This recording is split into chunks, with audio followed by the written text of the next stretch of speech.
స్వాగతం కృష్ణ, శరణాగతం కృష్ణ. బృందావనంలో నల్లనయ్య. మధుర యమునా నది తీరాన కనిపించే ఓ పవిత్ర స్థలంలోనే కృష్ణుడు అర్ధరాత్రి పూట చెరసాలలో జన్మించాడని పురాణ గాథ. ఈ పుణ్యక్షేత్రానికి వచ్చే భక్తులు మొదట దర్శించుకునేది కృష్ణుడి జన్మభూమినే. దానికి అనుసంధానంగా ఉన్న ఆలయాలనే. నిజానికి మధురలో దాదాపు 5,000 వరకు ఆలయాలు ఉంటే వాటిల్లో కృష్ణుడివే 90% కనిపిస్తాయి. అన్నిట్లోకి బృందావన్లోని బాంకే బిహారీ ఆలయం గురించి ప్రత్యేకంగా చెప్పుకోవాలి. ఇక్కడ కొలువైన కన్నయ్యకు ఏ చిన్న అసౌకర్యం కలగనివ్వరు అర్చకులు. నల్లనయ్య ఠాకూర్జీగా పూజలు అందుకుంటున్న ఈ ఆలయంలో స్వామి హరిదాస్ అనే భక్తుడి కోరిక మేరకు కొలువుదీరాడు. హరిదాస్ ఓసారి కృష్ణుడిని కీర్తిస్తున్న సమయంలో రాధాకృష్ణుడు ప్రత్యక్షమయ్యారట.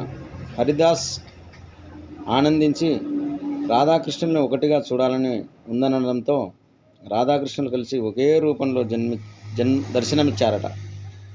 ఆ తర్వాత హరిదాస్ కోరిక మేరకు స్వామి అక్కడే కొలువుదీరారు. 1864లో బృందావనంలో ఆలయాన్ని నిర్మించాక స్వామిని తెచ్చి అక్కడ ప్రతిష్ఠించారని చెబుతారు.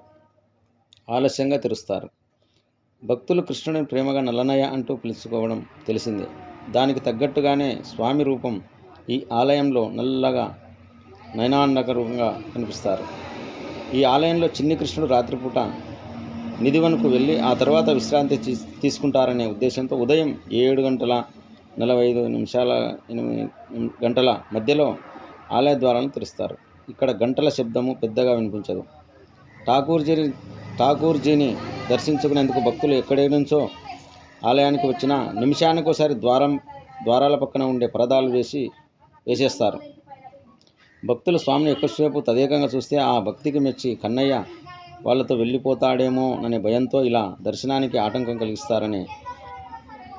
కలిగిస్తారు.